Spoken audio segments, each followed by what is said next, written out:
мен өзім жақсы көремін ол кісіні. Өйткені тақуалығы, шыншылдығы, батырға бар тұлғасы болса да, Омар сияқты бір жұмсақтығы, қанша қаттылығы болса да, бір жағынан жұмсақтығы, бір сол жағынан ол кісіге өте алғысым шексіз. Әрине бұл Оға ағамызға да үлкен сынақтар болды. Інісі бір емес, екі інісі кетіп қалды. Сонда да сабырлықпен осы бүгінгі таңда жаңағы медресе колледждің жұмысын жүргізіп жатқаны, осы не болса да осы медресеге болсыншы, осы шәкірттерге болсыншы деп жатқаны, әрине ол кісінің үлкен ерлік.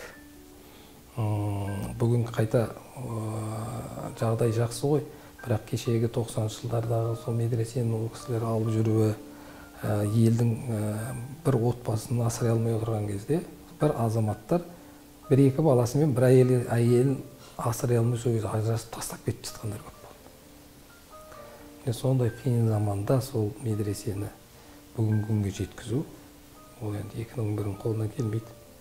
Біз айту оңай, ал бірақ соның күнделікті таңертеңнен кешке дейін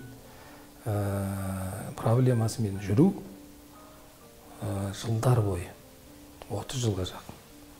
Ол енді оңай нәрсе емес. Оған табандылық керек, имандылық керек. Сондықтан ол ағамызға алғысым шексіз.